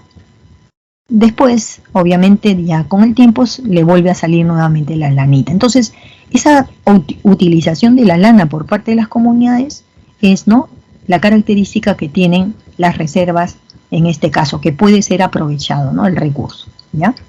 Vamos viendo más allá, a ver cuáles son las que nos mencionan. Ajá, las lomas de la Chay, en Lima, que ya sabemos que esto solamente se va a presentar, las lomas de costera solamente es en el invierno. Muchas plantitas surgen aquí. Ahora en el verano ya no está así, ¿no? Ahora en el verano más bien se ve el color gris, el color de la tierra. Pero cuando entremos al invierno comienza nuevamente a salir esta alfombrita de plantitas tan bonitas, ¿no? Y con las plantas vienen también animalitos. En Tambopata, en Madre de Dios, tenemos los aguajales, los pacales, los bosques ribereños, donde encontraremos lobo de río, la pacarana, el yugunturo, no conozco este animalito, ¿no? Ya, así se llama, armadillo es este. ¿Cómo se llama? Yugunturo, armadillo gigante. Y el guacamayo, que son aves, ¿no? En Pampagaleras, las vicuñas. las vicuñas. Bueno, esta no es vicuña, esto es la taruca. La taruca. Hay momentos, hay tiempos en los cuales se puede cazar la taruca. Y en los restaurantes podrían venderte carne de venado. Pero ya saben, ¿no? En ciertas temporadas de caza. En tiempos de veda, no, nadie caza. Nadie caza. Principales reservas: Paracas, la que vimos ahora, donde hay aves guaneras, la pariguana, que son esas aves de alas rojas, ¿no? Y pecho blanco, ¿no? El lobo marino, los delfines, las ballenas, se pueden ver ballenas también, la tortuga, el gato marino, Salinas y Aguada Blanca, Arequipa, entre Arequipa y Moquegua, tenemos los bosques de Queñual y también tenemos mucho de la Yareta. ¿Dónde estamos entonces cuando decimos las Salinas y Aguada Blanca? Estamos hablando de un lugar árido, como ustedes se dan cuenta, un lugar árido, ¿no? Pero, hay plantitas. Estas plantitas que crecen así, como este montoncito, y a su vez allí tienen muchas hojitas chiquititas. Es como una piedra a la cual nosotros lo hayamos forrado de un terciopelo. Pero ese terciopelo va a ser como un terciopelo de plantitas chiquititas, chiquititas. Esta es la yareta, ¿sí? Luego tenemos la dorsal nazca. Este es una reserva, digamos, marina, ¿ya? ¿Por qué? Porque es la riqueza que está en el mar, pero especialmente ¿en dónde? En lo que está por encima de la dorsal nazca, que ya la hemos explicado también. La dorsal nazca es como una especie de cordillera, ¿no? Submarina, que va hacia lo que es Paracas. O sea, viene del mar y se dirige como que va a Paracas, ¿no? Entonces, justamente, a ver si yo les puedo dibujar acá. Sí, mira, ya, digamos si este es el nivel del mar, ¿ya? Y este es la dorsal nazca, ¿no? Y vamos a suponer que ya de este lado está la costa, ¿no? De acá y está la costa. Bueno, entonces, ¿qué sucede? Ya hemos dicho, ¿no? A mayor profundidad de las aguas, las especies vivas son escasas y son muy especiales, ¿no es cierto? Son escasas porque está a mucha profundidad, pero si nos alejamos de la costa, ¿sí? Al mar que creemos que es profundo, miren aquí, todo este espacio del mar está en la superficie. Es como estar aquí, y ustedes saben que en la superficie sí encontramos una gran variedad de peces, ¿no es cierto? Pero en estas profundidades no, aquí es escaso. Pero cuando nos alejamos, y si esta es la dorsal nazca, resulta que este espacio se convierte en un parque entonces nacional. Es una reserva nacional. ¿Por qué? Porque aquí hay tanta riqueza como lo hay en este sitio. Y eso que está alejado de la costa, está alejado. Pero este sitio no es profundo, por eso aquí es muy rico y aquí es escaso, en lo más profundo. ¿Ya? Entonces, ¿qué tenemos ahí? El perico, el bonito, el jurel, el tiburón azul, el pez espada, el atún. ¿Y este quién es? La ballena azul. Muchos de estos animales son migratorios, entonces se les ve pasar, ¿no? Se les ve pasar por frente al Perú. Reservas de biosfera son áreas de reconocimiento internacional, ¿no? Estas reservas de biosfera y representan, caracterizadas por ser sitios en los que se valora y protege la biodiversidad. Además, ahí no olvidemos que existen comunidades humanas también, ¿ya? Esas reservas nos sirven a nosotros para la conservación de los ecosistemas, para también, obviamente, ¿no?, fomentar el desarrollo económico, ¿no?, y sostenible. ¿Por qué? Porque ahora van a ver en el esquema que pueden ingresar algunos turistas, pero solamente hasta ciertas zonas, ¿ya? Y sirven de ejemplo también de educación y capacitación, claro, porque los turistas que van a este lugar podemos decirle cómo viven los asentamientos humanos, las comunidades nativas en ese lugar. Ya miren ustedes, la zona verde, esta más verde oscuro, es la nuclear, es decir, aquí es donde menos personas deben haber, aquí, ¿ya? Es la nuclear. ¿Por qué? A ese lugar han llegado pocas personas.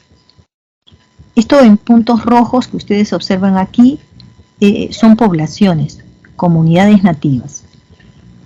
Lo tenemos en este espacio que es clarito, que se llama la zona de transición y la zona buffer o de amortiguamiento. Es decir, como ven ustedes aquí, esta población tiene, digamos, ha entrado a la zona de amortiguamiento, pero ahí nomás se va a detener, ¿no? Si es que acaso ellos entran, igualmente tienen que salir.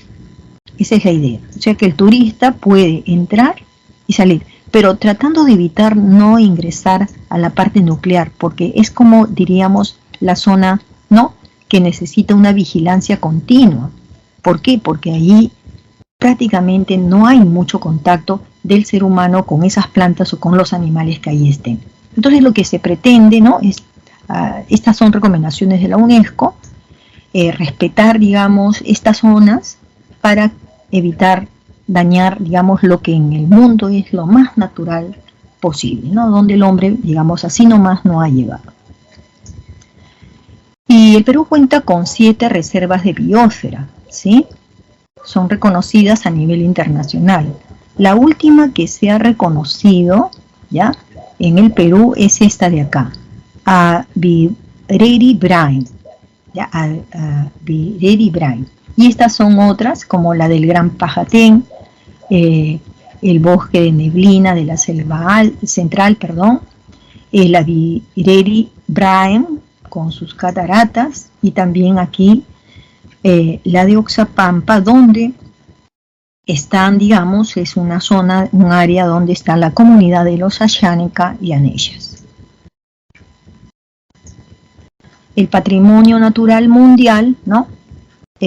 También tenemos que sentirnos orgullosos que así ha sido considerado también, ¿no?, en la lista del patrimonio mundial, que está comprendido de 226 lugares, ¿no?, en el mundo, y que son valorados tanto por, digamos, su naturaleza, su paisaje, ¿no?, sino también por la importancia también de sus recursos. Entonces, el Parque Nacional del Huascarán, como ven ustedes ¿no?, el Huascarán, la cordillera del Huascarán, y tenemos también ya de la selva el Parque Nacional del Mano, ¿no? Bueno, el hecho de haberlos resaltado quiere decir no solamente que son muy valiosos, ¿no?, les han dado un valor muy alto, sino que además probablemente sean los 2 lugares que sean más protegidos, ¿no?, o mejor cuidados también, y eso lo debemos mantener. Bien, vamos a los ejercicios, así que voy a hacerlo de una manera rápida, porque si no, no llego a cívica. Así que, miren, para la primera pregunta, determinar el valor de verdad o falsedad de los siguientes enunciados sobre el Tratado de Cooperación Amazónica. Entonces les cuento que ahí hay solamente una que es correcta, y es la clave, en este caso va a ser la clave D. ¿Qué quiere decir? Miren, lean el punto 1. Este compromiso, o sea, el Tratado de Cooperación, es adoptado por los países miembros de las Naciones Unidas. No me dice cuántos, me dice solamente los países miembros. ¿Cuántos son los países miembros? 100 y pico, o 200 y pico, ¿no? Esto es falso, porque nosotros hemos dicho que esto solamente lo han firmado 8 países, no son todos. Aquí, como no me dice la cantidad, entiendo que me lo está diciendo por todos, y eso es falso. ¿Permite adecuado manejo? Sí. ¿Promueve acciones de protección? Sí. ¿Es un instrumento para fomentar el nivel de vida de la población del lugar? También, porque cuidando toda esta selva se cuida también a las comunidades. No se olviden la clave D. Siguiente. Aprovechando las condiciones no atmosféricas, se realizó una expedición hacia el continente blanco, o sea, hacia la Antártida, la número 28. Entonces la organización estuvo a cargo del Instituto Nacional Peruano, se llevó a cabo, ¿no?, en la estación científica de Machu Picchu, ya correcto, en la isla Rey Jorge, ya, ajá, la cual se cumple 33 años desde su construcción. En ella se iniciarán los procesos de renovación para que el Perú continúe con sus investigaciones. Ahora tenemos que identificar los enunciados correctos de dicha expedición. Bien, viendo entonces este enunciado y volviéndolo a leer, vamos a ver que la respuesta sería C. A ver, 2 y 3. La expedición antártica se realiza ¿cuándo? En los meses de verano. No se puede ir en el invierno, no, porque sería de noche, ¿no? Todo sería oscuridad. Es correcto también 3 en romano. Las expediciones ANTAR son obligatorias como miembro consultivo que es el Perú, ¿cierto? Como el Perú es miembro consultivo, entonces su obligación es asistir, aprovechar todos estos veranos, enviando, ¿no?, a los científicos y compartiendo también sus investigaciones, ¿no? La clave va a ser la clave C. Vamos a la siguiente. Ajá, esto es relacionar. Ya saben cómo se hace, ¿no? Yo voy a buscar más bien, ¿no?, ya algo de la parte derecha, ¿no? Por ejemplo, acá está Intimpa, que lo vamos a resaltar. Los rodales de Titanca, en B. Los aguajales. Aguajal me suena ¿a dónde? ¿A qué región? A la selva, ¿no es cierto? Y la última de algarrobos, bosque seco. Algarrobo, bosque seco. Entonces, con esto, y Huascarán en Ancash, ¿no es cierto?, Ampay, Tambopata, Pomac, entonces vamos a ir viendo, vamos a tener en la relación, la clave va a ser la clave E. La clave E, ¿no? Entonces, Huascarán, por ejemplo, ¿con qué tiene que ver el Huascarán? Con la Titanca, ¿no? El Santuario Nacional de Ampay con la Intimpa, porque solamente allí está esta plantita. Tambopata es selva, ¿no es cierto? Tambopata, entonces es para los aguajales, ¿ah? Y el bosque Pomac ya sería para, esto está en el norte, los bosques secos, donde están los algarrobos. La clave E. Y por último tenemos esto último que les decía, el Aguirre Brain, ¿no? Que es una reserva de biosfera, ¿no?, entre Satipo y la Convención, y donde hay muchas comunidades nativas, ¿ya? ¿Qué se hace allí? ¿No? ¿Qué papel juegan estas comunidades? B. Ellos promueven una relación de equilibrio. ¿Entre quiénes? Entre los seres humanos y la naturaleza. Eso es lo principal. Ellos saben respetar, ¿no es cierto?, los principios de la naturaleza, y como seres humanos lo han incorporado también, miren ustedes, en su vida diaria, ¿no? Ok, esas son entonces las claves y vamos rapidísimo a educación cívica. Tenemos allí 1D, 2C, 3E, 4B.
En educación cívica vamos a trabajar en la semana 12 el poder legislativo. La semana pasada estuvimos viendo el poder ejecutivo. Nuestra clase termina a las 11:50, termina a las 9:50, ya, correcto. El poder legislativo, ¿no?, es uno de los 3 poderes del Estado y se dice que es el más representativo. ¿Por qué? Porque se eligen a 130 congresistas y estos congresistas vienen siendo elegidos por sus regiones, ¿ya? La cantidad de congresistas por cada región va a depender mucho de la cantidad, digamos, de votantes, ¿no? De personas que fueron a votar, ¿ya? Entonces, por eso es que se dice, cuando elegimos al presidente de la República, es cierto que, ¿no?, van a ser varios candidatos cada uno por cada partido, pero cuando se elige a un presidente y 2 vicepresidentes ya vienen todo como un paquetito, ¿no? Todos ya vienen con una sola propuesta. El partido que, digamos, donde gana el presidente, pues obviamente que son los que van a conformar las autoridades, ¿no?, del Poder Ejecutivo. Bueno, entonces, el Poder Legislativo reside ¿dónde? En el Congreso. Es ahí donde trabajan los congresistas, está en la ciudad de Lima, y tenemos una sola Cámara Legislativa, ¿ya? ¿Por qué? Porque en el pasado han existido 2 cámaras, ¿no?, legislativas. Una para hacer las leyes y la otra era como un filtro, a volver a discutir lo que habían hecho los diputados, y de esa manera, si coincidían, entonces la ley salía, ¿no? Era como un filtro, ¿ya? ¿Cuáles son las funciones que tiene el Poder Legislativo, no? Tiene 3 funciones: la legislativa, la especial y la de control político. La legislativa, como su nombre lo dice, está en relación ¿a qué? A las leyes, a las normas. Entonces, el Poder Legislativo se encarga de aprobar leyes, interpretar la ley, modificar la ley, derogar la ley o hacer algún tipo de reforma a la Constitución. Se puede reformar, se puede cambiar algunos artículos de la Constitución y también se podría, ¿no es cierto?, cambiar totalmente la Constitución, ¿ya? No es en los últimos días, semanas, pareciéramos entender que hay personas que creen que la Constitución no se puede cambiar y menos se puede cambiar totalmente, ¿no? Eso es falso. La Constitución política que se dice que sí se puede cambiar algunos artículos de la Constitución o toda la Constitución, ¿ya? ¿Tienen que modificarse las leyes? Sí, porque imagínense que fuera una ley, ya voy a decir un absurdo, pero como ejemplo les voy a poner, ¿no? Digamos, que el Estado peruano, como está muy vinculado a la Iglesia Católica, obliga a que todas las personas que van a la procesión se pongan el vestido morado, el hombre y la mujer, ¿no? El hombre obviamente con su, ¿no?, túnica morada y las mujeres con sus vestidos morados. Ley, ¿no? El que lo hace en estas ropas, una multa, lo regresamos a su casa, ¿ya? Vamos a suponer que eso se dio hace 40 años. ¿Hoy día eso es posible? No. ¿Ve? Por eso, hay cosas, hay normas que al transcurrir el tiempo o en vista de que ha ocurrido algún evento, digamos, notorio, ¿no?, nos haga pensar de que hay leyes que ya no sirven, son obsoletas, es decir, ya son del pasado, necesitamos cambiar, ¿ya? Entonces eso se puede hacer. Esa es la función principal que cumple el Congreso, ¿ya? Otra función principal que cumple el Congreso es el control político. Mediante control es como decir supervisión. ¿Qué quiere decir? Quiere decir, ¿no?, que el Congreso, miren ustedes, ¿qué puede hacer? Puede investigar, ¿sí?, los actos, ¿no?, los actos de investigación y la aprobación ¿de qué? De la conducta, acuerdos acerca de la conducta. ¿Pero qué conducta, no? No es una conducta de que, digamos, un ministro, ¿no?, digamos, está siendo bígamo, ¿sí? No es una conducta, digamos, de la persona, ¿no?, de la persona que comete esta bigamia, o es una persona, como comúnmente se dice, le sacó la vuelta a su señora, ¿no? De eso no estamos hablando de una conducta política, ¿ya? Digamos, descubrir actos de corrupción. podría ser, ¿no? Entonces, además del Congreso de dar leyes, también el Congreso, los congresistas, pueden investigar la conducta política que tiene el gobierno. ¿Sí? No se olviden, esas dos, ¿ya? Y las funciones especiales tienen que ver con elecciones. Quiere decir, los congresistas pueden elegir autoridades. Por ejemplo, pueden elegir al defensor del pueblo, a algunos miembros del Tribunal Constitucional. Puede ser algunos miembros, ¿de dónde? Bueno, los miembros del Tribunal Constitucional los pueden elegir. Algunos miembros del directorio del Banco Central de Reserva, a 3 específicamente, puede ser. Pueden ratificar al presidente del BCR y también pueden ratificar, o sea que continúe en sus funciones, al superintendente de banca y seguros. Lo pueden hacer. Entonces, estas son funciones especiales, donde el Congreso mismo los va a elegir. Pero las dos del costado son las más importantes. Algunas veces han habido gobiernos donde han dado más leyes y han controlado menos. Y hay otras veces en que hemos tenido congresos donde han hecho menos leyes, pero ha habido demasiado control político. Y tiene que haber un equilibrio, porque no podemos ir cuestionando, ¿no es cierto?, a las autoridades y no hacer leyes. ¿Por qué? Porque si no hay retrasos, ¿no? Hay leyes que necesitan darse para que el Perú siga marchando. Y no podemos detenernos solamente, digamos, en investigaciones o acusaciones o discusiones. Tenemos que actuar y la ley nos hace actuar, ¿ya? Ha sido eso en nuestra historia, en general, ¿ya? Siguiente, requisitos para ser congresistas. Ser peruano de nacimiento. Tiene que tener una sola nacionalidad, ¿ya? Haber cumplido mínimo 25 años, o sea que actualmente puede haber, ¿no?, congresistas bastante jóvenes, ¿no?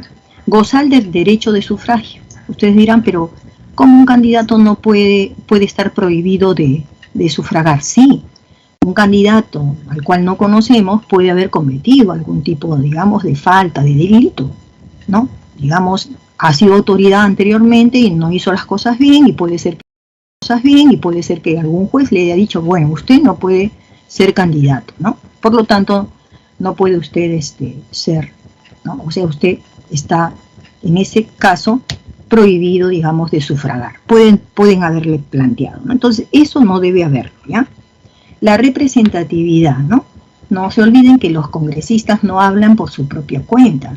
Ellos están hablando a nombre de la nación. ¿Y quiénes son la nación? Somos nosotros, ¿correcto? Nosotros somos la nación. Entonces, ellos hablan porque nosotros votamos por ellos, ¿ya? Ellos van a estar por 5 años. Y aquí hay una cosa. Así como el presidente no puede ser reelegido inmediatamente, tampoco el congresista puede ser reelegido, ¿no?, en la siguiente, digamos, elecciones, ¿ya? Los congresistas no están sujetos a mandato imperativo, ¿ya?, ni tampoco están sujetos a interpelación. ¿Qué quiere decir eso? Que, por ejemplo, el presidente de la República no puede ordenar, ¿no?, a un congresista, no le puede dar órdenes, ¿no? Por más que sea presidente de la República, los poderes del Estado tienen su autonomía. Cada poder del Estado tiene sus propias funciones, ¿no? Entonces no puede el presidente de la República ordenar algo, digamos, a los congresistas, porque no es su autoridad. La autoridad de los congresistas es el presidente del Congreso, ¿ya? No están sujetos tampoco a interpelación, quiere decir que ellos no pueden, digamos, ¿no?, como hay veces se llama a los ministros al Congreso, ¿no?, para que expliquen su accionar, su conducta, sus obras, ¿no? Entonces, a un congresista no se le puede llamar a interpelar, ¿correcto? Ellos no responden preguntas como sí está obligado a responder preguntas un ministro de Estado ante el Congreso. Bien, seguimos. Los congresistas, ¿no? Bueno, algunos congresistas, ¿no? Dice acá, procesamiento por la comisión de delitos comunes imputados. y características que tiene el cargo. Bueno, los congresistas pueden ser procesados, ¿no?, por haber cometido algún delito común, ¿ya? Entonces, durante el ejercicio del congresista, o sea, mientras dure su gestión, ¿no?, si ha habido ese tipo de acusación como delito común, eso debe de elevar a la Corte Suprema de Justicia, ¿correcto? Entonces, hay otra situación, antes de asumir el cargo de congresista y esa persona ha cometido, digamos, un delito común, entonces eso le va a competir ¿a quién? Al juez penal en lo ordinario. Bien, con respecto a las características que tiene el cargo de congresista, ya sabemos que no se puede renunciar a ese cargo. No se puede renunciar, el cargo de congresista es irrenunciable. Acabamos de ver y escuchar hace un día o 2 días que una congresista ha presentado una modificación a la ley o al Congreso, una modificación a la Constitución en la cual está solicitando que el cargo de congresista sí sea renunciable. ¿Por qué?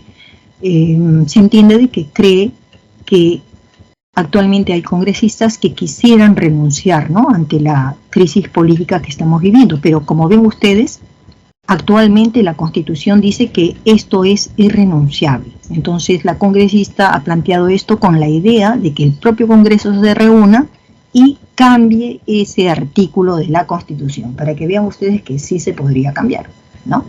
El cargo de congresista es incompatible con el ejercicio de cualquier otra función, ¿no?, excepto qué función, la de ministro de Estado. Quiere decir, si un congresista ya es congresista, pero el Poder Ejecutivo le pide también que sea ministro, él puede aceptar, ¿ya? Entonces puede haber solamente esa excepción, si ha sido convocado también para ser ministro. ¿Qué cosa hay acá? La vacancia, ¿no?, los pueden vacar a los congresistas, sí.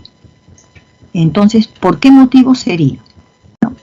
El reglamento del Congreso establece que solamente se vaca a un congresista porque se muere, porque está impedido por alguna enfermedad física o mental permanente, cuando el Pleno lo inhabilita durante todo el periodo restante, porque ya al gobierno le falta poco, vamos a suponer, por todo el periodo restante, entonces ya ese no vuelve como congresista, ¿no?, porque está a punto de terminar también el periodo de ese gobierno. Atribuciones que tiene el Congreso, ya lo hemos visto, dar leyes, no solamente dan leyes, ellos dan también resoluciones legislativas. Por ejemplo, si el presidente tiene necesidad de viajar a otro país, entonces el presidente le pide el permiso al Congreso. Si el Congreso le da el permiso, entonces emite una resolución legislativa, diciendo el presidente tiene nuestra aprobación para viajar a el día tanto y regresar el día tanto. Y todo eso lo hace en una resolución legislativa, ¿correcto? El Congreso también vela, ¿no?, por el respeto de la Constitución y también de las leyes, ¿no? Aprobar los tratados, es importante.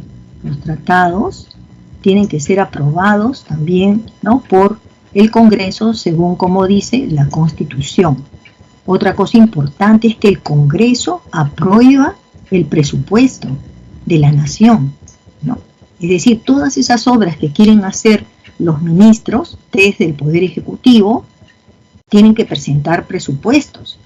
¿Y quién se encarga de decirle sí, te voy a hacer pasar el presupuesto que estás planteando, sí o no? ¿Quiénes van a hacer? Los congresistas, ¿no? O sea, como ven ustedes, hay cosas que hace el Poder Ejecutivo, pero pasa por un filtro, y ese filtro viene a ser el Congreso, ¿no? Y eso es parte de las características que tiene, digamos, un sistema democrático. Ya no es algo raro, sino eso es para controlar, ¿no? Bien. Autoriza empréstitos conforme a la Constitución. Antiguamente los presidentes solían prestarse dinero, ¿no?, de bancos internacionales, así muy fácil, pero ahora no, porque en la antigüedad el Perú tenía mucha deuda con muchos bancos. ¿Por qué? Por esa facilidad con la cual el presidente decía, bueno, no tenemos plata, pues prestemos dinero, pero ¿cómo lo pagamos? Ya no es mi problema, el siguiente gobierno lo pagará, y así se fue haciendo una cola larga. Entonces, ¿se dan cuenta ustedes? Entonces ahora el Congreso es el que autoriza si sale o no sale un empréstito. Además, ejercen el derecho de la amnistía. Recuerdan que el presidente puede indultar, pero el Congreso lo que hace es amnistiar. La diferencia entre ambos es que la amnistía procede por un asunto de índole político. Es político, ¿ya? Digamos, en un gobierno anterior, esta persona, o no esta, sino varias personas, lucharon por la democracia ante un gobierno autoritario. Estas personas lucharon ante un gobierno autoritario. Pero, ¿qué consiguieron de por medio? Que estuvieran encarcelados. 1 año, 2 años, 3 años. Vino un nuevo gobierno y este gobierno es democrático. Y este gobierno hace una ley. Propone una ley. Esa ley es la ley de amnistía. Y gracias a la ley de amnistía, estos ya no son vistos como si hubieran cometido un delito, porque ellos lucharon por la democracia. Entonces los dejan en total libertad. Todos los antecedentes que están marcados allí en la comisaría, en donde ellos están, todos los antecedentes de estas personas se borran totalmente y vuelven a ser inocentes, ¿no? Y con todas sus facultades como ciudadanos. Esa es la amnistía, ¿no?, a diferencia del indulto. En las atribuciones que tiene el Congreso aprueban la demarcación territorial que proponga el Poder Ejecutivo, prestan consentimiento para el ingreso de tropas extranjeras al Perú, sobre todo en tiempos de la celebración de las fiestas patrias. Llegan aquí delegaciones de soldados de otros países también, ¿no? Autorizar al presidente, ¿no?, salir del país, eso solamente lo hace el Congreso. Los órganos que tiene el Congreso son varios. Veamos lo más resaltante de ellos, ¿no? Por ejemplo, el Pleno del Congreso viene a hacer esto, ¿no? Ven ustedes, está ahí totalmente, los 130 congresistas, 130, ¿ya? Algunos están así en esta ronda y otros están en la mesa central. Todos, los presidentes que tiene el Congreso, porque hay uno que va a ser el principal, ¿no?, otro que le va a suceder y otro, ¿no? Pero todos, los 130 están aquí. A eso se llama el Pleno, ¿ya? ¿Qué se hace allí? Primero que eso, como es lo más importante, porque por la televisión hemos visto que allí es donde se discute, ¿no? Discutir o deliberar, ¿no? Es la máxima asamblea. Lo que ahí voten y se determinen, eso es lo que se cumple, ¿ya? Máxima asamblea deliberativa. Allí se debaten. Debatir quiere decir sustentar, ¿no?, las cosas que al final se aprueban, pues, ¿no? Ellos, digamos, eso es lo que se va a determinar, ¿no? Todos los asuntos, y se realizan los actos también que prevén las normas constitucionales, legales y reglamentarias, ¿no? Es decir, las normas, sean de tipo constitucional, leyes o reglamentos, ¿no?, ahí se dictaminarán. Sus sesiones son públicas, por eso pueden ser televisadas, salvo cuando se trate de temas que afecten la seguridad nacional o que afecten el orden interno. Entonces, siendo así, sesionan a puertas cerradas, ¿no? No hay periodistas, no hay nada, solamente los congresistas. Luego viene el Consejo Directivo. Este Consejo Directivo está comprendido por la mesa directiva y también se le reúnen los portavoces de cada grupo parlamentario, ¿no? ¿Y qué hace la mesa directiva? La mesa directiva, ya sabemos, ahí están el presidente y los vicepresidentes del Congreso, pero también está un delegado de cada grupo, ¿no? Ya le digo grupo, ya no le digo partidos. ¿Por qué? Porque una vez que salen elegidos los congresistas, los partidos políticos van conversando uno con otro y pueden formar dos partidos diferentes, pueden formar un grupo parlamentario. Es decir, se van acomodando para tener más fuerzas en sus debates, ¿no? Ahí se adoptan acuerdos y se realizan coordinaciones, aprueban ahí el presupuesto y los planes de trabajo que va a tener el Poder Legislativo, y ellos también preparan la agenda, es decir, seleccionan, ¿no?, digamos, los pedidos, las demandas, y deberían comenzar, ¿no?, por todo aquello, aquellas obras que propusieron, ¿no?, los congresistas hacer si llegaban al poder, ¿no? Deberían empezar por eso, ¿no? Entonces, la agenda de cada pleno va a ser hecha por el Consejo Directivo, no olvidemos eso, ¿ya? La Junta de Portavoces, aquí lo tenemos, miren, en estas reuniones son mesas más pequeñas, ¿no? Ahí está la mesa directiva, ¿no? La Junta de Portavoces, la mesa directiva, y un portavoz por cada grupo parlamentario, ¿no? Aquí se elaboran cuadros de comisiones, ¿no?, para, ¿no?, que el Consejo Directivo lo pueda aprobar, ¿no?, y luego también el Pleno. Aquí también, ¿no?, aquí se da la exoneración de los trámites de envío a comisiones y prepublicaciones. ¿Por qué? Porque ya están tomando acuerdos, ¿no?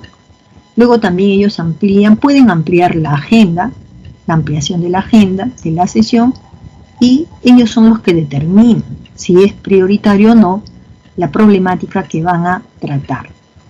Es decir, quien maneja la agenda también tiene que ser oportuno, tiene que tener toda esa inteligencia, ¿no?, de en su oportunidad, digamos, ponerse de acuerdo. Luego tenemos la presidencia, ¿no?, del Congreso. La presidencia del Congreso recae, pues, en el que va a representar a todo el Congreso, ¿no?, y lo van a elegir, ¿no?, allí mismo, en el mismo Congreso, por el término de un año. O sea que cada año tenemos un presidente del Congreso elegido entre los que son congresistas, ¿no? Este va a presidir las sesiones de todo el Pleno, ahí lo vemos siempre, va dirigiendo, ¿no?, el debate. También cuando se reúne la Comisión Permanente del Congreso, también está él, y la mesa directiva también. Él es el quien finalmente, como presidente del Congreso, autoriza la entrada de las Fuerzas Armadas de cualquier otro país, ¿no? Órganos del Congreso, tenemos la mesa directiva, constituida por el presidente del Congreso, más 3 vicepresidentes. Luego tenemos que, bueno, ellos acuerdan el nombramiento de los funcionarios más altos, del más alto nivel, ¿no?, del Congreso. Los funcionarios, ya saben, es como, bueno, el Poder Legislativo es una entidad, ¿no?, del Estado, y dentro tienen que haber también funcionarios. Es decir, hay secretarios, el jefe de oficina, que aquí, que allá, ¿sí? Las comisiones parlamentarias son grupos de trabajos especializados.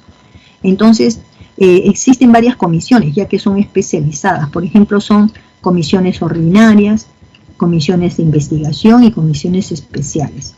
Por ejemplo, dentro de la comisión ordinaria, ¿no?, podría estar la comisión que ve temas de educación. Podría estar la comisión que ve temas de salud, la que ve temas de trabajo, ¿ya? Son las que ven problemáticas relacionadas con esto. Esas comisiones son las primeras en estudiar el problema y plantear la solución. Tenemos la Comisión Permanente del Congreso. Esta comisión se instala dentro de los primeros 15 días útiles, una vez que se ha instalado ya el Congreso, ¿ya? Allí va a ser, digamos, van a haber 32 congresistas, por lo menos, que van a formar la comisión permanente, ¿ya? Es más o menos el 25% de la cantidad de congresistas que tienen, ¿ya? Está presidida ¿por quién? Por el presidente del Congreso. O sea que este de acá ya no tiene que ser elegido porque ya fue elegido. Solamente hay que elegir a estos 32, ¿ya? ¿Por qué? Miren, cuando ellos van a ejercer sus funciones durante todo el periodo, ellos están allí, ¿ya? Pero también en estas situaciones, digamos, durante el funcionamiento ordinario que tiene el Congreso, que acabo de decirles. Segundo, si es que hay un receso en ese momento en que se conoce como el interreno parlamentario. Por ejemplo, ahora los congresistas están en ese periodo, me parece que ha terminado o no, pero se van casi como una semana y hay veces es hasta un mes. Retornan a sus regiones para conocerles sus problemáticas y luego regresan, ¿ya? Derivado de las, también, ¿no? Cuando se disuelve el Congreso, se van los congresistas, pero la comisión la comisión permanente queda. Es decir, siempre vamos a tener estos 32 congresistas, más el presidente del Congreso, y si los demás congresistas, ¿no?, ya que el presidente disolvió el Congreso, se van a sus casas. Pero estos no, porque el país no puede quedar, ¿no?, sin un poder legislativo, porque al haber problemas, al haber dificultades, al haber crisis, la comisión permanente debe resolverlas, ¿sí?, buscando el diálogo, ¿no?, una serie de mecanismos para poder trabajar. Bueno, jóvenes, aquí están unas funciones legislativas, ¿no?, que tiene el Congreso, qué normas son las que aplica, por ejemplo, el legislativo, da leyes orgánicas, por ejemplo, la ley de educación, o la ley universitaria, ¿no?, las leyes orgánicas. Estas tienen que ver con el funcionamiento, estas leyes ordinarias están acá. Ley ordinaria sería la ley, ¿no?, de las universidades, y puede ser también la ley de educación, ¿ya? En el caso de las orgánicas, tienen que ver con las instituciones. Por ejemplo, la estructura del ministerio, ¿no?, del Ministerio de Trabajo. La estructura del Ministerio de Educación. Cómo funciona el Ministerio de Educación, cómo son sus funciones. Esas son las orgánicas, ¿ya? Y las legales son las leyes, ¿no? Ley universitaria, ley del sistema educativo y resoluciones legislativas. Son normas que emite el Congreso con la finalidad de regular algunos temas específicos. Hemos dicho que la resolución legislativa sirve para dar permiso al presidente de la República a viajar. Los viajes del presidente, entonces, se dan por resoluciones legislativas. Ya, luego tenemos aquí la función legislativa. Hay también una forma como se da la iniciativa legislativa. Todos nosotros, ustedes y yo, y las autoridades también, se nos puede ocurrir a nosotros proponer una ley. A todos, a cualquiera, ¿ya? Hay que llevarla al Congreso y ahí se va a aprobar. Sí, buen día. Buenas, ¿cómo están? Bueno, les dejo entonces ya esta partecita. Esto no se olviden de verlo y estudiarlo, ¿ya? Y solamente les mostraré los ejercicios, ya que se nos ha cumplido el tiempo. Ya, estas son las claves para educación cívica: 1E, 2D de dado, 3B de bote y 4E. Nos vemos, cuídense mucho y hasta la próxima semana. Esperemos que la situación del país también mejore. Rogamos por eso, ¿ya? Pero hay que